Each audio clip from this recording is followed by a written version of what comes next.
అది కొంచెం ఏమైనా డబ్బులు ఇస్తే పోతానన్నా. ఏంటి డబ్బులా? డబ్బులు లేవు గిబ్బులు లేవు పాయించే. అమ్మా డబ్బులు అన్నా ఇదో ఈ స్వీట్ తిను. నాకేం వద్దులే, తీసుకొని పో. అలా అనకు అన్నా, నేను ఎంతో ఇష్టంగా చేశాను. నాకు అట్లీస్ట్ డబ్బులు కూడా ఇవ్వలేదు. నా సాటిస్ఫాక్షన్ కోసం ఈ స్వీట్ అయినా తిను అన్నా. ఇక్కడ పెట్టేసి వెళ్తున్నా, నీ ఇష్టం తింటవ్వలేదు.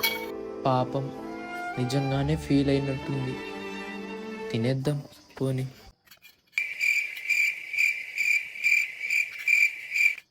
రాత్రి కట్టిన తర్వాత తన అన్నయ్య డబ్బులు ఇవ్వలేదని మత్తు మందు కలిపిన స్వీట్ తినిపించి మైకంలోకి వెళ్ళాక అతని కిడ్నీలు అమ్మేసింది.